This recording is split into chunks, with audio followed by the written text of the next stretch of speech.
Grindr ആപ്പിലൂടെ പരിചയപ്പെട്ട് വീട്ടിലെത്തിയവർ കവർച്ച നടത്തിയെന്നുള്ളൊരു വിവരം കൂടിയുണ്ട്. അടുത്തത് കൊടുവള്ളി സ്വദേശിയായ യുവാവിനെയാണ് മുറിയിൽ പൂട്ടിയിട്ട് കവർച്ച നടത്തിയത്.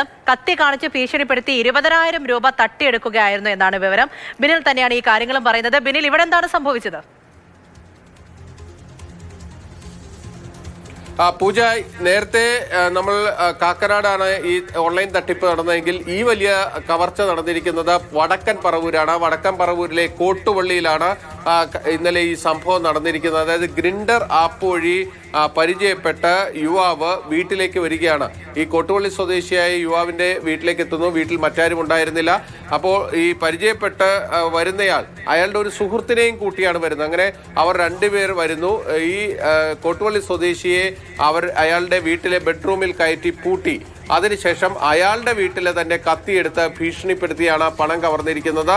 ആദ്യം ഇയാളുടെ കയ്യിൽ സ്വർണ്ണാഭരണങ്ങളോ മറ്റോ എന്തോ വിലപിടിപ്പുള്ളതുണ്ടോ എന്ന് നോക്കുന്നു. അത് കിട്ടുന്നില്ല. അപ്പോൾ QR കോഡ് സ്കാൻ ചെയ്താണ് ഈ പണം തട്ടിയെടുക്കുന്നത് എന്നതാണ് ഏറ്റവും കൗതുകകരമായ കാര്യം. ഇവരപ്പോൾ തട്ടിപ്പിന് ഉറച്ച് QR കോഡൊക്കെ ആയിട്ടാണ് ഇവർ വരുന്നത്. അതിലേക്ക് സ്കാൻ ചെയ്യിപ്പിച്ച് ആദ്യം ഇയാളുടെ കയ്യിലുണ്ടായിരുന്ന 10,000 രൂപയാണ്. 10,000 രൂപയും വാങ്ങിയെടുക്കുന്നു. പിന്നീട് ഇയാളെ കൂടുതൽ ഭീഷണിപ്പെടുത്തുന്നു. അങ്ങനെ ഈ പരാതിക്കാരൻ അയാളുടെ അച്ഛന്റെ കയ്യിൽ നിന്ന് 10,000 രൂപ അയാളുടെ അക്കൗണ്ടിലേക്ക് മാറ്റുന്നു. ചോദിച്ചു വാങ്ങുന്നു. ആ പണവും കൂടി തട്ടിയെടുത്ത ശേഷമാണ് ഇവർ പോകുന്നത്.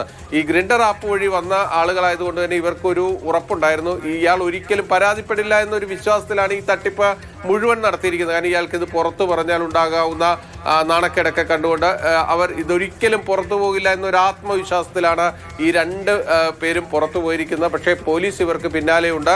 CCTV ദൃശ്യങ്ങളൊക്കെ ശേഖരിച്ചു കഴിഞ്ഞു. അതിന്റെ അടിസ്ഥാനത്തിൽ ഈ കവർച്ച നടത്തിയവരെ കണ്ടെത്താനുള്ള ഊർജിതമായ അന്വേഷണത്തിലേക്ക് എറണാകുളം റൂറൽ പോലീസ് കടന്നിരിക്കുകയാണ്.